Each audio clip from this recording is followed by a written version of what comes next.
Everyone, welcome to my mini vlog. Recent గా గోపాలపట్నంలో డీమార్ట్ కొత్త store అయితే ఓపెన్ చేశారు. అలా వెళ్ళి ఓ లుక్ వేసి వద్దామని చెప్పేసి నేను, మా మమ్మీ, మా నాన్నగారు అయితే వెళ్ళాము.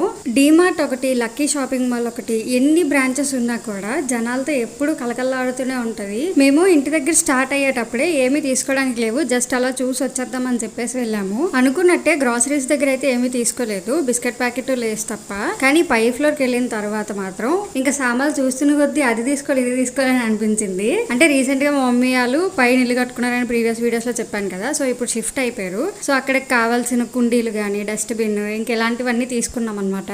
డీమార్ట్ కి వెళ్ళినప్పుడు ఓన్లీ గ్రాసరీస్ ఫ్లోర్ ఒకటే చూసుకొని మనం ఇంటికి వచ్చేస్తే పర్వాలేదు, మనం అనుకున్నట్టే కొనుక్కొని వచ్చేస్తాము. లేదు పై ఫ్లోర్ కి గానీ వెళ్ళామా మన లిస్ట్ ఇంకొంచెం పెరుగుతూ వెళ్తుంది అనమాట. మీకు ఇలా ఎప్పుడైనా జరిగిందో లేదో కింద కామెంట్ సెక్షన్ లో చెప్పండి. ఈ వీడియో కనుక మీకు నచ్చినట్టయితే లైక్ చేయండి, షేర్ చేయండి and subscribe to my channel Renu vlogs. And thank you for watching.